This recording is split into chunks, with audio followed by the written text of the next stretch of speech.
King Liscandro is dead. The giant of House Torres, a man feared across the known world for his brutality, callousness, and power, has left his mortal coil. He fought in several crusades in his life and established House Torres as one of the greatest in Europe, despite their humble origins. His was a rule entirely based on fear, which will be hard for many to forget. In a shocking turn of events late in his life, his heir and first son was assassinated while crusading, and he named his granddaughter heir, not allowing his second son to inherit due to doubting his parentage.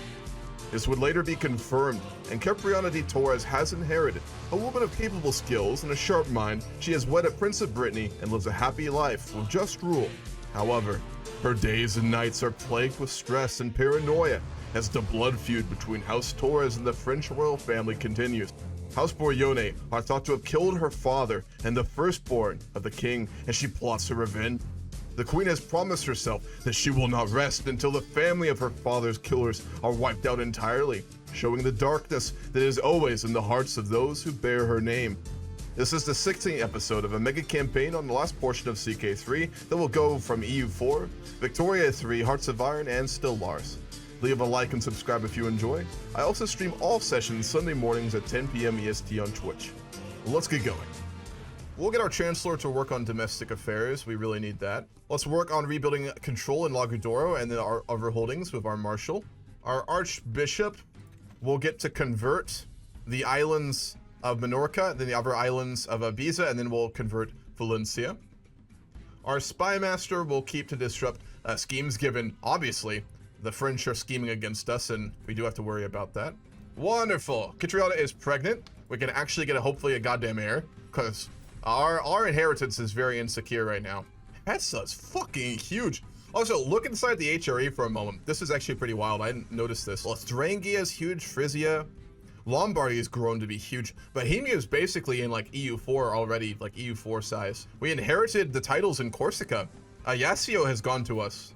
We'll need a new Chancellor. We'll go with Jedek Roderick of Mallorca. He's very competent. We have 2 swords. Let's go ahead and give them as gifts. So we don't really need more at this point. We'll gift one to our husband. Given that we have a child, we're gonna celebrate it, and we're gonna give him a Sardinian sword. We'll give it to our aunt, the Kaiserina of the HRE. We'll grant her a Sardinian sword as well, so she doesn't forget where she came from. Our physician says that a bit of wine, even a lot of wines, are good for a child, so, you know, we should probably go drinking. As I pet the dog on the head, he happily wags his tail. What name would suit him? Something historical? Alluding to his brown fur? It's an important decision. We can't drink until August. God damn it. That's gonna fuck up our child. We can't drink while we're pregnant. That's gonna be a problem. We had a daughter. We'll go with Stefania. That's a good one. She potentially is intelligent and has an Edict memory. Because our character's husband, he's got an Edict memory, and we're intelligent, so she might actually get both. God damn. My spy master comes to me with grave news. We do not yet know who, but someone is plotting to kill us. Well, at least our inheritance is secure. As one plate of flute is replaced by the next, my husband, King Ilsolin, goes on and on about rumors at court. That's how we salvaged that mess. Are you sure I'm not boring you, my lady? Let's talk more about him. Or let's try and befriend our husband. Be a good idea. My agents have acquired a discreet powder, which leaves no trace when dissolved in drink. The servant's responsible for refilling and handling Queen Deuce's cup. Her name's Deuce? Fucking Mussolini reincarnated into fucking the 14th century. The servant's responsible for refilling. Cool. Let's go ahead and try and kill her. 51% chance of success. She survived. And her servants told the whole world that we tried to do it. We can murder the king's brother. Let's try for that this time. In honor of the Orthodox Mongols, we're gonna play this song. Chagatai are still around too. They're Muslim though. The White Horde is actually still left. They're Tengri too. Tengri's in fucking Hungary and Romania. Man, I kind of hope they survive a while. That'd be pretty cool, not gonna lie. They won't, but please. This insane grudge has got to stop. I'm scared to go anywhere. I jump at the merest mention of Bourogne. Fucking coward. My vassal's clearly shaken. We're not gonna give up this feud. They haven't gotten theirs quite yet. Hateful House de Bourogne is now in the hands of Gargamel II, a king surely just as wicked as his predecessors. Everyone knows of Gaia's reciprocated rivalry with me, but what of the future? No, we continue it. Peace is dwindling down, and I find myself deep in conversation with my poised vassal Jedek Galu. He inquires about my opinion on the blessings of family, a subject he's interested in himself. No, we'll talk about it. And we became friends with him. Good. We may be a schemer, but we do appear to have solid diplomacy too, which is going to be really important. And we apparently promised him something when we're drunk. It seems that not every servant at King Gargamel's court is blindly loyal. A word I can't say assures me that he is a way in, and a few coins in the right pockets go a long way. Ooh, that's fucking expensive. Wonderful, we had a great feast. We got drunk as fuck while in the late stages of our pregnancy. I'm sure that will not go wrong. We had a son! Oh, beautiful. Our grandfather was the one who brought us up when our father died. He was a horrible man, but we would, as our mentor and our family member, would have loved him. So we'll go for Liscandro II. With the recent upset among the peasants of Paris, one of my agents has presented a unique suggestion for taking care of King Gargamel II. With a coin in the right pockets and agitators at every corner, we can stage an entire riot while the king is passing through the streets. Oh, he survived. My agitators successfully riled them up, but when the mob started rioting, Gargamel's soldiers cut them down and fled in terror. Many peasants were hanged, but thankfully, so were the agitators, which means the riot cannot be traced back to us. Been burdened by oppressive laws for too long. There's a peasant revolt. Well, we could use, we could bear to train our troops up a little bit, I think. Well, yes, we'll send Saduru, our commander. He'll take care of the peasant uprising. 3,400 of them. That's actually quite a lot. Our feud of House Bourogne has been a disaster. We are no closer to revenge, and their outcomes only continue. If we're to end this vendetta properly, perhaps it's time to deliver the coup de grace. We're not going to settle for some other minor member of the family. We're going to kill their leader. All right, we're going to hire more courtiers. We'll get a lady-in-waiting, and then we'll get Maria for our lady-in-waiting. She's a genius. Wow, that's good to have around. We're not going to be brutal about this. We'll have him executed. We can't have peasants rising up against us. We don't need to be a tyrant and a sadistic man like our grandfather, but we also do need to be strong. So we'll have him executed. Why would you honor that hag Domingo with position at court and not me? My court of Uganda is livid. Did he want to be a lady-in-waiting? Is that the issue here? Is that a position you really wanted, man? You became obese? Oh no. Queen Kipriana is chilling a little too hard, I think, here. I'd say thick. I don't see obese. I see thick as fuck. They're just very judgmental in these times. Can't handle our stuff, you know? Yeah, we'll go with that. My antiquarian Kulmish approaches me accompanied by my vassal Curadori Soluri.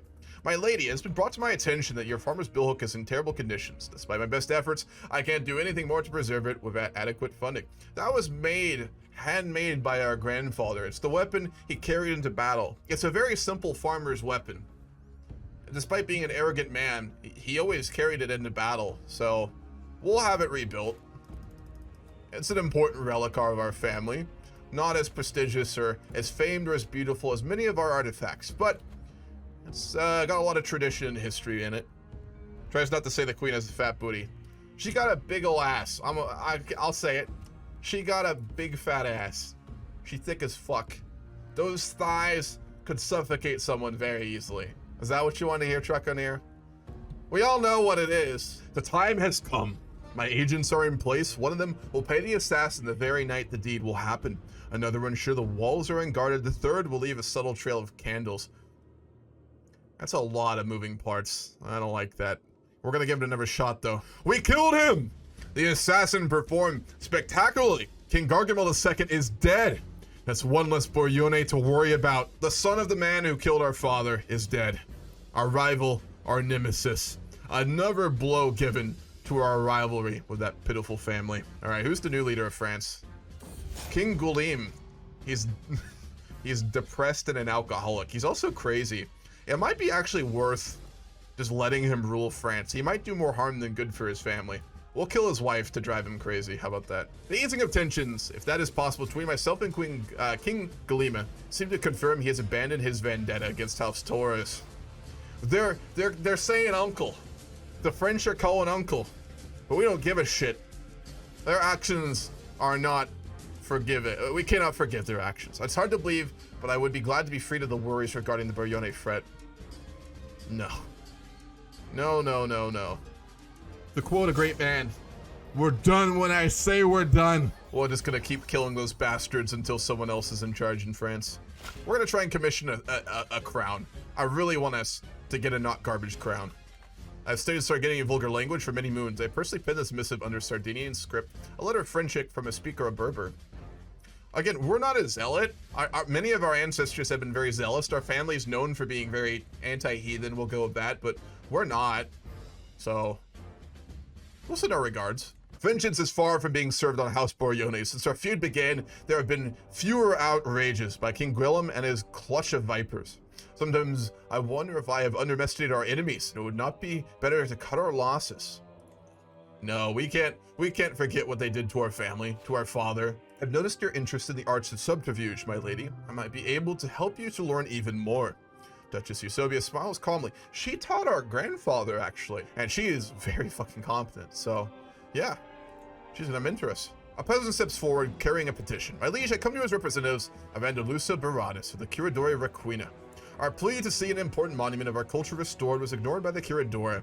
He is actively hindering us from rebuilding. Stir interjects in a panic. This monument makes a mockery of our culture, depicts Sardinians as monsters.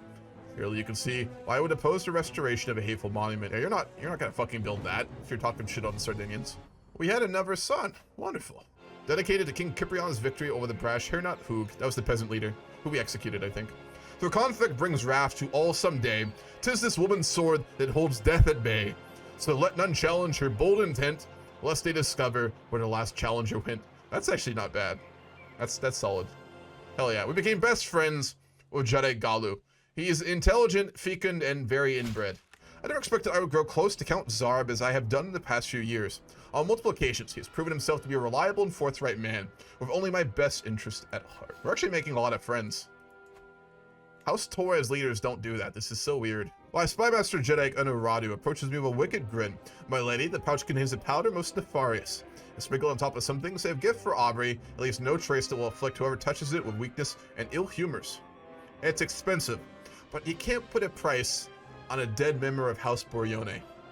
That's our other hobby, killing members of the Bourogne family. Good chance of success, let's go for it.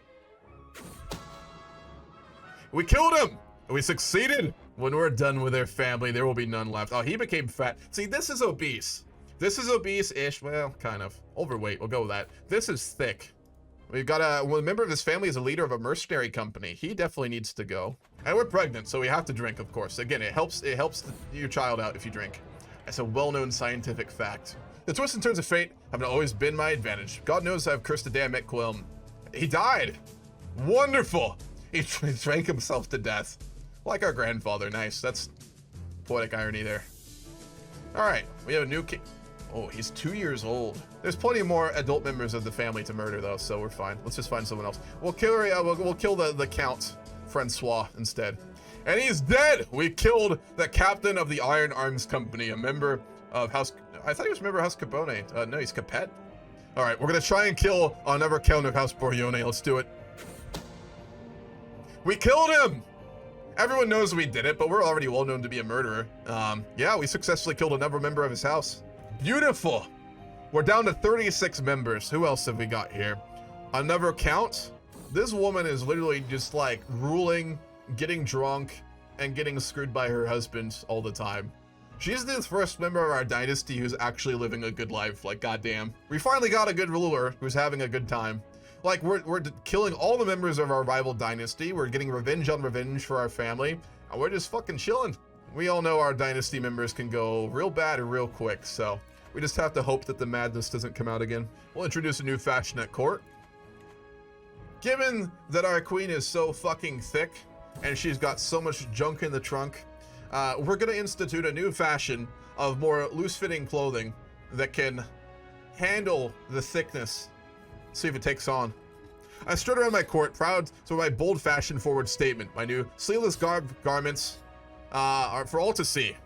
What are you wearing? I guess Aldonza cries out at me across the hall. We throw insults back and forth. She's just not thick. She's jealous. That's what this is. She go fuck herself. All right, we're gonna try and murder another member of House Bourogne. The man in charge of cleaning the clothes of Count Goleme's guard is brought before me, and we'll notice him tampering with their clothes. Let's fucking do it. He's dead! Brutally murdered! Using a hollow doll. No, he survived. He used a doll to survive. That's some fucking voodoo shit. There was a 95% chance and some creepy fucking doll saved his life. Oh, we had a mental break. Guilt and shame have been plaguing me as of late. All of my sins, my flaws, my failings. These dark thoughts distract me from my responsibilities and keep me awake at night. We're gonna resist the foul impulses, and we're gonna go get shit-faced. And pet our dog, if we can do that. We finally got a good crown. Over here, my lady, my knight Belint waves me over with a wide grin. I've toiled day and night, and finally my work is done. This is the 5th crown we've commissioned in the last almost 300 years, and it's finally a good crown. It's a famed crown. According on guest opinion, 12. Wow, that's actually really nice. She is dead, walled up, and soon to be forgotten. We buried her alive like our grandfathers. Oh boy, we literally buried her alive, man. Queen Kipriana do be a little bit dark though, I'm just saying. She's a very good queen, she's very just, she's a good ruler, right? She's very moral, except when it comes to House Bourogne. Her hatred for that family after the killing of her father is such that she's done some pretty bad shit for revenge, like literally burying this countess alive. My brother Hammurabae sits on the throne of Valencia, but I am the true ruler and rightful ruler of those lands. If you aid me in pressing the claim, I shall swear fealty to you. It's a heathen. We're not a warlike woman, but this is an opportunity, and we wouldn't let it pass. So we'll go for it. We'll declare war, our first war, as Queen of Sardinia. They're strong too. They're pretty big. Queen Kipriana is not a warlike woman. She's content to rule well in her own holdings, but this is an opportunity to seize an entire map. It's all of this, a massive region of Iberia for our family if we succeed. Let's land on the capital and try and take it. Let's hire a holy order too. We're like so fucking infamous in like the world right now for just murdering people. I mean, all from House Bourogne, but still. We're gonna go with Dreadful, and then we're gonna switch our focus out of intrigue. I really do think that at this point it doesn't make sense for us to go down torture. She's not the type for it. She's a schemer, she's not a seductress, let's be real. So, and we're gonna smash their army here, I'm not gonna wait. Here we go! We might not win this, actually. Ooh, fuck. That was a little close, I gotta say.